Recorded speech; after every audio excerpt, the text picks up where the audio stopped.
Problema mo rin ba ang mataas na hairline? Karamihan talaga sa ating mga lalaki, pag nagkakaedad na ay tumataas na rin ang hairline.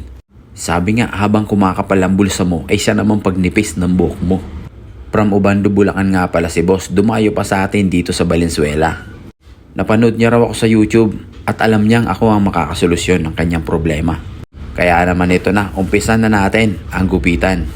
Dito pala sa gupit niya ay finade ko yung gilid para makahabol at maging proportion dun sa taas na buhok.